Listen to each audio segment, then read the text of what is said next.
Good evening, dear members. Come into the reading room. Take a seat and make yourselves comfortable. Tea will be served shortly. Outside, a warm summer rain is falling upon the gardens, and the scent of wet earth and flowers drifts through the open windows. Just the evening for a strange and unsettling tale of botanical horror. Tonight, we will read The Pavilion by Nesbit. Before we begin, if you enjoy discovering forgotten tales from the shadowed corners of literary history, I invite you to subscribe and become a member of the Old Ink Society. Now settle in. I hope you enjoy the story. The Pavilion.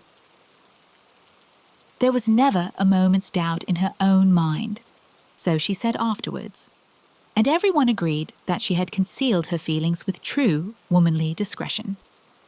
Her friend and confidant, Amelia Davenant, was at any rate completely deceived. Amelia was one of those featureless blondes who seem born to be overlooked. She adored her beautiful friend, and never, from first to last, could see any fault in her, except, perhaps, on the evening when the real things of the story happened. And even in this matter, she owned at the time that it was only that her darling Ernestine did not understand. Ernestine was a prettyish girl with the airs, so irresistible and misleading, of a beauty. Most people said that she was beautiful, and she certainly managed with extraordinary success to produce the illusion of beauty. Quite a number of plainish girls achieve that effect nowadays. The freedom of modern dress and coiffure, and the increasing confidence in herself, which the modern girl experiences, aid her in fostering the illusion. But in the 60s, when everyone wore much the same sort of bonnet, when your choice in coiffure was limited to bandeaux or ringlets, and the crinoline was your only wear, something very like genius was needed to deceive the world in the matter of your personal charms. Ernestine had that genius. Hers was the smiling, ringletted, dark-haired, dark-eyed, sparkling type. Amelia had the blonde bandeau and the appealing blue eyes, rather too small and rather too dull. Her hands and ears were beautiful, and she kept them out of sight as much as possible. It was she who, at the age of 14, composed the remarkable poem beginning, "I know that I am ugly. Did I make the face that is the laugh and jest of all?" and went on, after disclaiming any personal responsibility for the face, to entreat the kind earth to cover it away from mocking eyes, and to let the daisies blossom where it lies. Amelia did not want to die, and her face was not the laugh and jest, or indeed the special interest of anyone. Really, life was a very good thing to Amelia, especially when she had a new dress and someone paid her a compliment. But she went on writing verses extolling the advantages of the tomb and grovelling metrically at the feet of one who was another's. Until that summer, when she was 19 and went to stay with Ernestine at Doricourt. Then her muse took flight, scared, perhaps, by the possibility, suddenly and threateningly presented, of being asked to inspire verse about the real things of life. At any rate, Amelia ceased to write poetry about the time when she and Ernestine's aunt went on a visit to Doricourt, where Frederick Doricourt lived with his aunt. It was not one of those hurried motor-fed excursions which we have now and call weekends, but a long, leisurely visit when all the friends of the static aunt called on the dynamic aunt, who returned the calls with much ceremony, a big barouche and a pair of fat horses. There were croquet parties and archery parties and little dances, all pleasant, informal gaieties, arranged without ceremony among people who lived within driving distance of each other and knew each other's tastes and incomes and family history, as well as they knew their own. And at Dorincourt, life was delightful, even on the days when there was no party. It was perhaps more delightful to Ernestine than to her friend. But, even so, the one least pleased was Ernestine's aunt. "I do think," she said to the other aunt, whose name was Julia, "I dare say it is not so to you, being accustomed to Mr. Frederick, of course from his childhood. But I always find gentlemen in the house so unsettling, especially young gentlemen, and when there are young ladies also, one is always on the qui-vive for excitement." "Of course," said Aunt Julia, with the air of a woman of the world, "living as you and dear Ernestine do, with only females in the house." "We hang up an old coat and hat of my brother's on the hat stand in the hall," Aunt Emmeline protested. "The presence of gentlemen in the house must be a little unsettling. For myself, I am inured to it. Frederick has so many friends, Mr. Thesiger perhaps the greatest. I believe him to be a most worthy young man, but peculiar." She leaned forward across her bright-tinted Berlin wool-work and spoke impressively, the needle with its trailing red poised in air.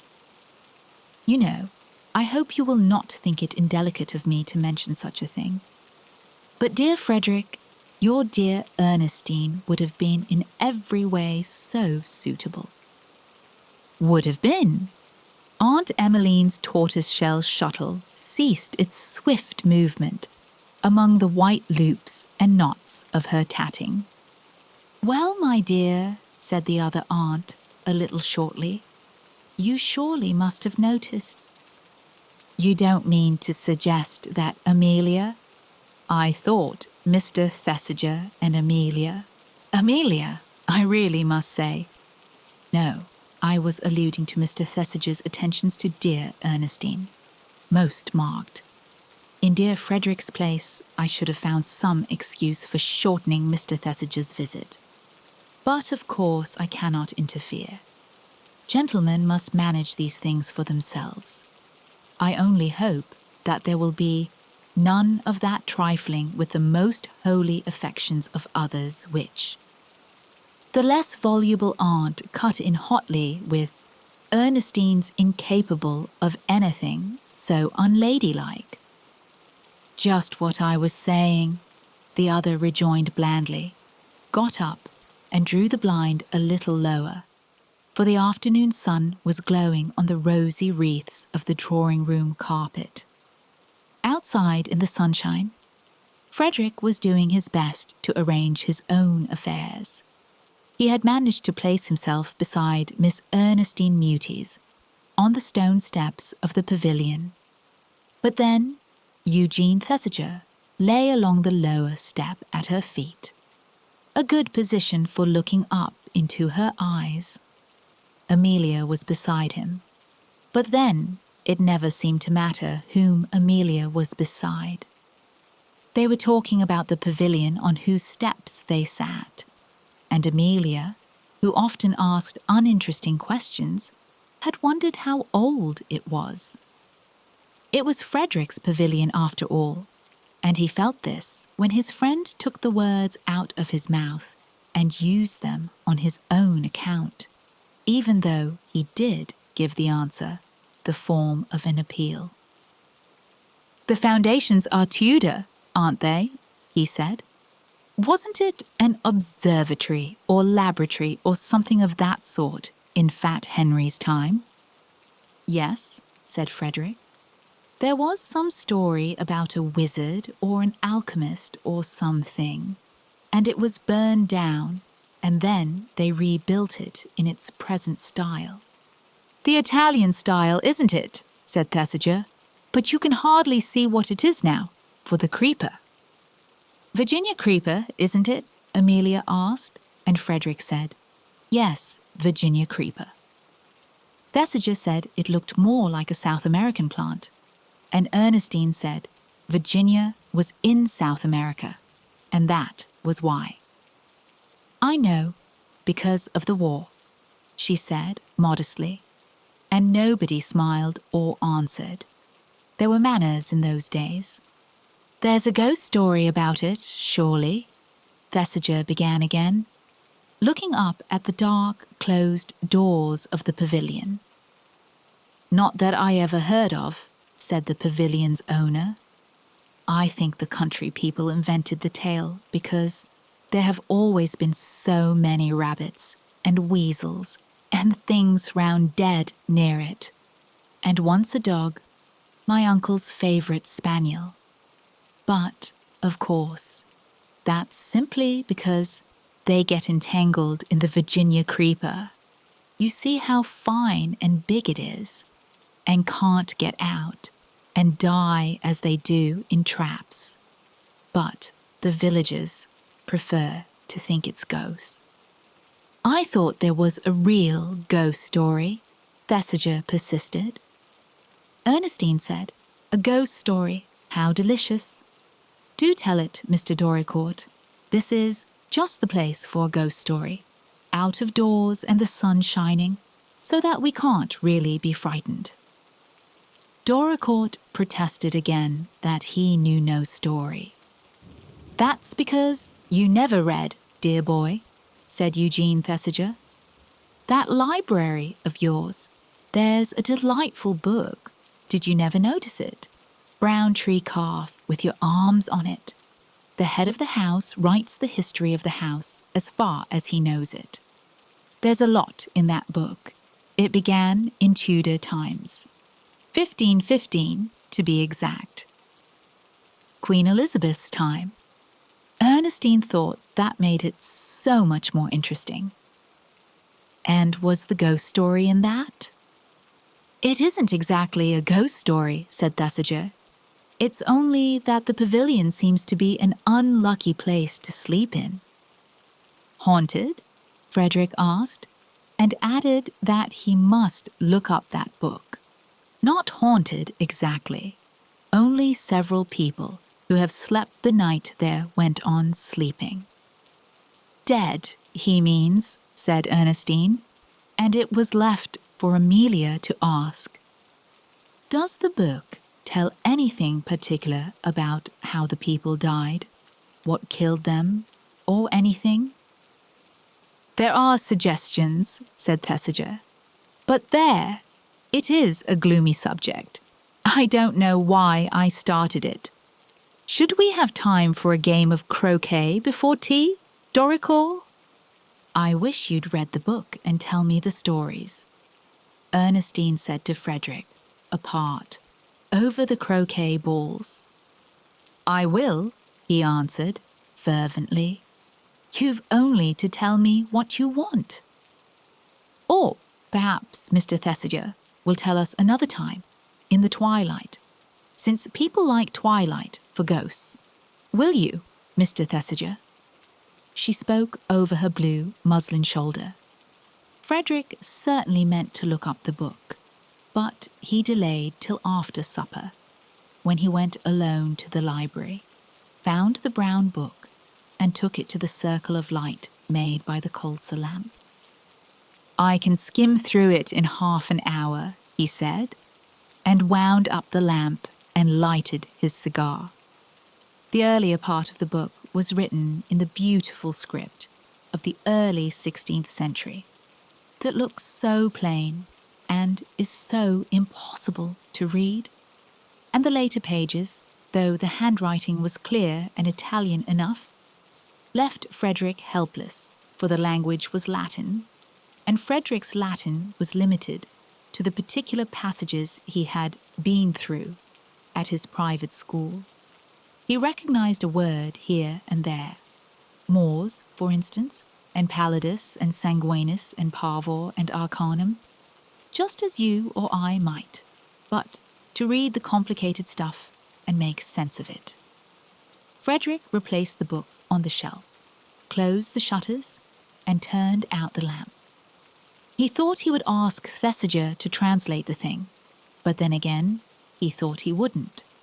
So he went to bed wishing that he had happened to remember more of the Latin, so painfully beaten into the best years of his boyhood.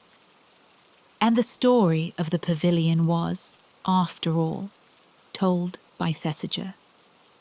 There was a little dance at Doricourt next evening, a carpet dance they called it. The furniture was pushed back against the walls, and the tightly stretched Axminster carpet was not so bad to dance on as you might suppose. And even in those far-off days, there were conservatories. It was on the steps of the conservatory, not the steps leading from the dancing room, but the steps leading to the garden, that the story was told. The 4 young people were sitting together, the girls' crinolined flounces spreading round them like huge pale roses, the young men correct in their high-shouldered coats and white cravats. Ernestine had been very kind to both the men. A little too kind, perhaps. Who can tell? At any rate, there was in their eyes exactly that light, which you may imagine in the eyes of rival stags in the mating season. It was Ernestine who asked Frederick for the story, and Thesiger who, at Amelia's suggestion, told it. "It's quite a number of stories," he said, "and yet it's really all the same story. The first man to sleep in the pavilion slept there 10 years after it was built. He was a friend of the alchemist or astrologer who built it. He was found dead in the morning. There seemed to have been a struggle. His arms bore the marks of cords. No, they never found any cords. He died from loss of blood. There were curious wounds. That was all the rude leeches of the day could report to the bereaved survivors of the deceased." "How funny you are, Mr. Thesiger," said Ernestine, with that celebrated soft, low laugh of hers. "And the next?" asked Amelia. "The next was 60 years later. It was a visitor that time too, and he was found dead, just the same marks, and the doctors said the same thing. And so it went on. There have been 8 deaths altogether, unexplained deaths. Nobody has slept in it now for over 100 years. People seem to have a prejudice against the place as a sleeping apartment. I can't think why." "Isn't he simply killing?" Ernestine asked Amelia, who said, "And doesn't anyone know how it happened?" No one answered till Ernestine repeated the question in the form of, "I suppose it was just accident." "It was a curiously recurrent accident," said Thesiger, and Frederick, who throughout the conversation had said the right things at the right moment, remarked that it did not do to believe all these old legends. Most old families had them, he believed. Frederick had inherited Doricourt from an unknown great-uncle, of whom in life he had not so much as heard. But he was very strong on the family tradition. I don't attach any importance to these tales myself. "Of course not. All the same," said Thesiger deliberately, "you wouldn't care to pass a night in that pavilion."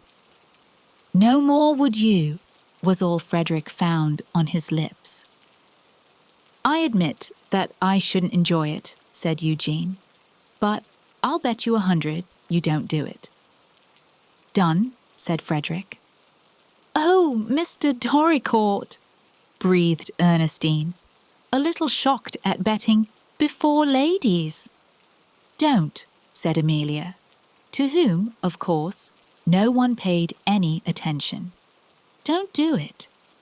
You know how, in the midst of flower and leafage, a snake sometimes will suddenly, surprisingly, rear a head that threatens? So, amid friendly talk and laughter, a sudden fierce antagonism sometimes looks out and vanishes again, surprising most of all the antagonists. This antagonism spoke in the tones of both men, and after Amelia had said, "Don't," there was a curiously breathless little silence. Ernestine broke it. "Oh," she said, "I do wonder which of you will win. I should like them both to win, wouldn't you, Amelia? Only, I suppose that's not always possible, is it?" Both gentlemen assured her that in the case of bets, it was very rarely possible. "Then I wish you wouldn't," said Ernestine. "You could both pass the night there, couldn't you, and be company for each other? I don't think betting for such large sums is quite the thing, do you, Amelia?" Amelia said no, she didn't, but Eugene had already begun to say, "Let the bet be off, then, if Miss Muties doesn't like it. That suggestion is invaluable. But the thing itself needn't be off. Look here, Doricourt, I'll stay in the pavilion from 1 to 3, and you from 3 to 5. Then Honor will be satisfied. How will that do?" The snake had disappeared. "Agreed," said Frederick, "and we can compare impressions afterwards. That will be quite interesting." Then someone came and asked where they had all got to, and they went in and danced some more dances. Ernestine danced twice with Frederick and drank iced sherry and water, and they said good night and lighted their bedroom candles at the table in the hall. "I do hope they won't," Amelia said, as the girls sat brushing their hair at the 2 large white muslin-frilled dressing tables in the room they shared. "Won't what?" said Ernestine, vigorous with the brush. "Sleep in that hateful pavilion? I wish you'd ask them not to, Ernestine. They'd mind, if you asked them." "Of course I will, if you like, dear," said Ernestine cordially. She was always the soul of good nature. "But I don't think you ought to believe in ghost stories. Not really." "Why not?" "Oh, because of the Bible and going to church and all that," said Ernestine. "What was that?" said Amelia. That was a sound coming from the little dressing room. There was no light in that room. Amelia went into the little room, though Ernestine said, "Oh, don't! How can you? It might be a ghost or a rat or something." And as she went, she whispered, "Hush." The window of the little room was open, and she leaned out of it. The stone sill was cold to her elbows through her print dressing jacket. Ernestine went on brushing her hair. Amelia heard a movement below the window and listened. "Tonight will do," someone said. "It's too late," said someone else. "If you're afraid, it will always be too late, or too early," said someone. And it was Thesiger. "You know I'm not afraid." The other one, who was Doricourt, answered hotly. "An hour for each of us will satisfy Honor," said Thesiger carelessly. "The girls will expect it. I couldn't sleep. Let's do it now and get it over. Let's see. Oh, hang it!" A faint click had sounded. "Dropped my watch. I forgot the chain was loose. It's all right, though. Glass not broken even. Well, are you game?" "Oh, yes, if you insist. Shall I go first, or you?" "I will," said Thesiger. "That's only fair, because I suggested it. I'll stay till 1:30 or 1:45, and then you come on. See?" "Oh, all right. I think it's silly, though," said Frederick. Then the voices ceased. Amelia went back to the other girl. "They're going to do it tonight." "Are they, dear?" Ernestine was as placid as ever. "Do what?" "Sleep in that horrible pavilion." "How do you know?" Amelia explained how she knew. "Whatever can we do?" she added. "Well, dear, suppose we go to bed," suggested Ernestine helpfully. "We shall hear all about it in the morning." "But suppose anything happens?" "What could happen?" "Oh, anything," said Amelia. "Oh, I do wish they wouldn't. I shall go down and ask them not to." "Amelia!" The other girl was at last aroused. "You couldn't. I shouldn't let you dream of doing anything so unladylike. What would the gentleman think of you?" The question silenced Amelia, but she began to put on her so lately discarded bodice. "I won't go if you think I oughtn't," she said. "Forward and fast, Auntie would call it," said the other. "I am almost sure she would. But I'll keep dressed. I shan't disturb you. I'll sit in the dressing room. I can't go to sleep while he's running into this awful danger." "Which he?" Ernestine's voice was very sharp. "And there isn't any danger." "Yes, there is," said Amelia sullenly. "And I mean them, both of them." Ernestine said her prayers and got into bed. She had put her hair in curl papers, which became her like a wreath of white roses. "I don't think Auntie will be pleased," she said, "when she hears that you sat up all night watching young gentlemen. Good night, dear." "Good night, darling," said Amelia. "I know you don't understand. It's all right." She sat in the dark by the dressing-room window. There was no sound to break the stillness, except the little cracklings of twigs and rustlings of leaves, as birds or little night-wandering beasts moved in the shadows of the garden, and the sudden creakings that furniture makes if you sit alone with it and listen in the night silence. Amelia sat on and listened. The pavilion showed in broken streaks of pale grey against the wood, that seemed to be clinging to it in dark patches. But that, she reminded herself, was only the creeper. She sat there for a very long time, not knowing how long a time it was. For anxiety is a poor chronometer, and the first 10 minutes had seemed an hour. She had no watch. Ernestine had, and slept with it under her pillow.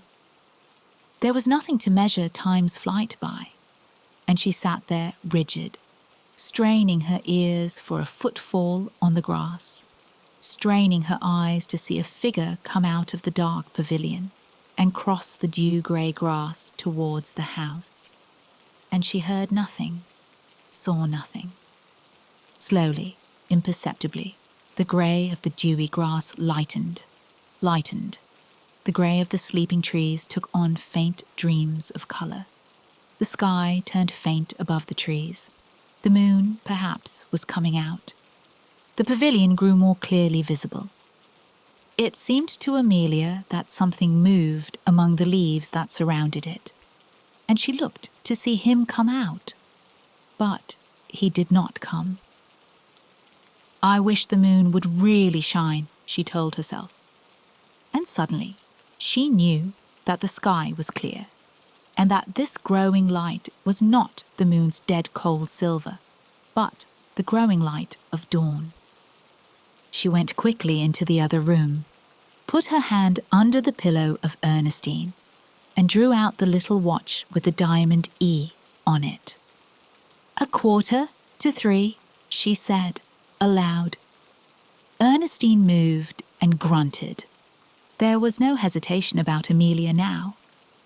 Without another thought for the ladylike and the really suitable, she lighted her candle and went quickly down the stairs, still dark, paused a moment in the hall, And so, out through the front door, into the grey of the new day, she passed along the terrace. The feet of Frederick protruded from the open French window of the smoking room. She set down her candle on the terrace. It burned clearly enough in that clear air. Went up to Frederick as he slept, his head between his shoulders and his hands loosely hanging, and shook him. "Wake up," she said. "Wake up. Something's happened. It's 2:45, and he's not come back." "Who's not what?" Frederick asked sleepily. "Mr. Thesiger, the Pavilion." "Thesiger? You, Miss Davenant? I beg your pardon. I must have dropped off." He got up unsteadily, gazing dully at this white apparition, still in evening dress, with pale hair now no longer wreathed. "What is it?" he said. "Is anybody ill?" Briefly and very urgently, Amelia told him what it was, imploring him to go at once and see what had happened. If he had been fully awake, her voice and her eyes would have told him many things. "He said he'd come back," he said. "Hadn't I better wait? You go back to bed, Miss Davenant. If he doesn't come in half an hour—" "If you don't go this minute," said Amelia tensely, "I shall." "Oh, well, if you insist," Frederick said. "He has simply fallen asleep as I did. Dear Miss Davenant, return to your room, I beg. In the morning, when we are all laughing at this false alarm, you will be glad to remember that Mr. Thesiger does not know of your anxiety." "I hate you," said Amelia gently, "and I am going to see what has happened. Come or not, as you like." She caught up the silver candlestick, and he followed its steady gleam down the terrace steps and across the grey dewy grass.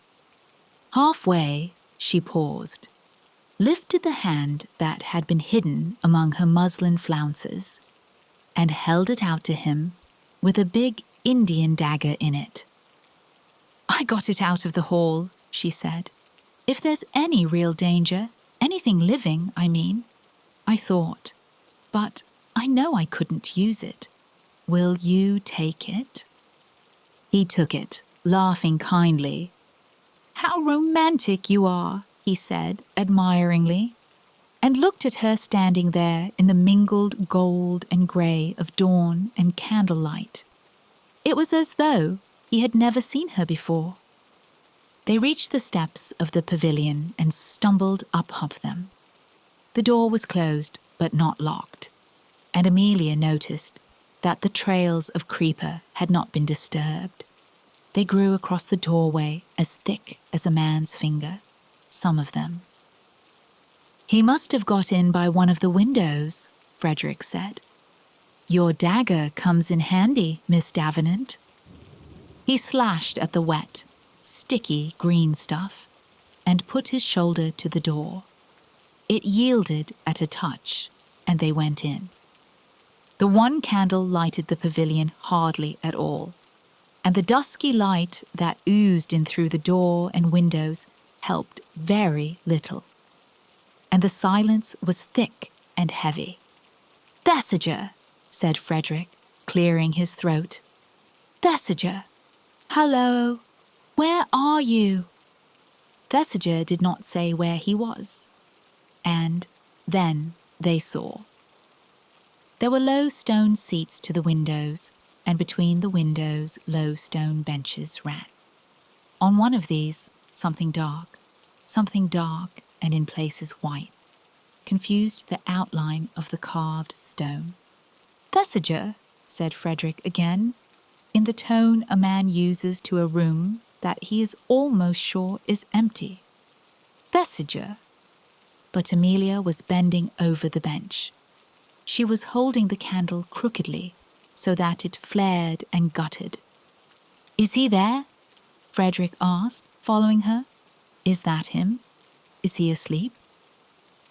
"Take the candle," said Amelia, and he took it obediently. Amelia was touching what lay on the bench.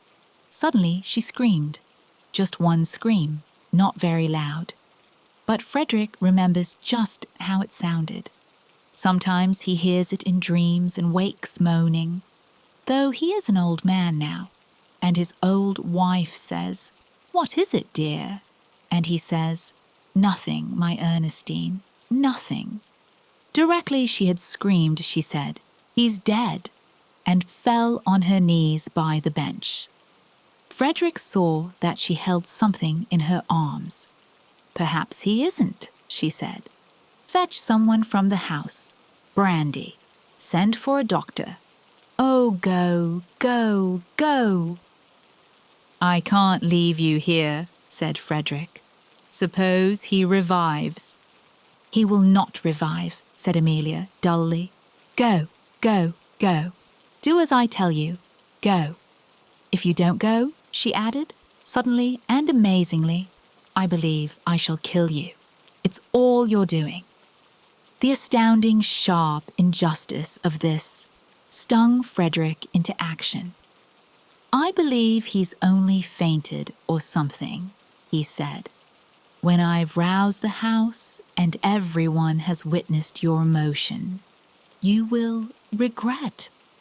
She sprang to her feet and caught the knife from him and raised it awkwardly, clumsily, but with keen threatening, not to be mistaken or disregarded. Frederick went. When Frederick came back with the groom and the gardener, he hadn't thought it well to disturb the ladies. The pavilion was filled full of white, revealing daylight. On the bench lay a dead man, and kneeling by him a living woman, on whose warm breast his cold and heavy head lay pillowed. The dead man's hands were full of green, crushed leaves, and thick, twining tendrils were about his wrists and throat. A wave of green seemed to have swept from the open window to the bench where he lay. The groom and the gardener and the dead man's friend looked and looked. "Looks like as if he'd got himself entangled in the creeper and lost his head," said the groom, scratching his own. "How'd the creeper get in, though? That's what I says." It was the gardener who said it. "Through the window," said Doricourt, moistening his lips with his tongue. "The window was shut, though, when I come by at 5 last night," said the gardener stubbornly. "How did it get all that way since 5? They looked at each other, voicing, silently, impossible things. The woman never spoke. She sat there in the white ring of her crinolined dress, like a broken white rose, but her arms were round Thesiger, and she would not move them. When the doctor came, he sent for Ernestine, who came flushed and sleepy-eyed and very frightened and shocked. "You're upset, dear," she said to her friend, "and no wonder. How brave of you to come out with Mr. Doricourt to see what had happened. But you can't do anything now, dear. Come in, and I'll tell them to get you some tea." Amelia laughed, looked down at the face on her shoulder, laid the head back on the bench among the drooping green of the creeper, stooped over it, kissed it, and said to it, quite quietly and gently, "Goodbye, dear, goodbye," took Ernestine's arm, and went away with her. The doctor made an examination and gave a death certificate. Heart failure was his original and brilliant diagnosis. The certificate said nothing, and Frederick said nothing of the creeper that was wound about the dead man's neck, nor of the little white wounds like little bloodless lips half open that they found about the dead man's neck. "An imaginative or uneducated person," said the doctor, might suppose that the creeper had something to do with his death. But we mustn't encourage superstition. I will assist my man to prepare the body for its last sleep. Then we need not have any chattering women. "Can you read Latin?" Frederick asked. The doctor could, and later did. It was the Latin of that brown book with the Doricord arms on it that Frederick wanted read. And when he and the doctor had been together, with the book between them for 3 hours, they closed it and looked at each other with shy and doubtful eyes. "It can't be true," said Frederick. "If it is," said the more cautious doctor, "you don't want it talked about. I should destroy that book if I were you, and I should cut down the creeper and burn it and dig up the roots. It is quite evident from what you tell me that your friend believed that this creeper was a man-eater, that it fed just before its flowering time, as the book tells us, at dawn, and that he fully meant that the thing, when it crawled into the pavilion seeking its prey, should find you and not him. It would have been so, I understand, if his watch had not stopped at 1 o'clock. He dropped it, you know," said Doricourt, like a man in a dream. "All the cases in this book are the same," said the doctor. "The strangling, the white wounds. I have heard of such plants. I never believed." He shuddered. "Had your friend any spite against you? Any reason for wanting to get you out of the way?" Frederick thought of Ernestine, of Thesiger's eyes on Ernestine, of her smile at him over her blue muslin shoulder. "No," he said, "none. None whatever.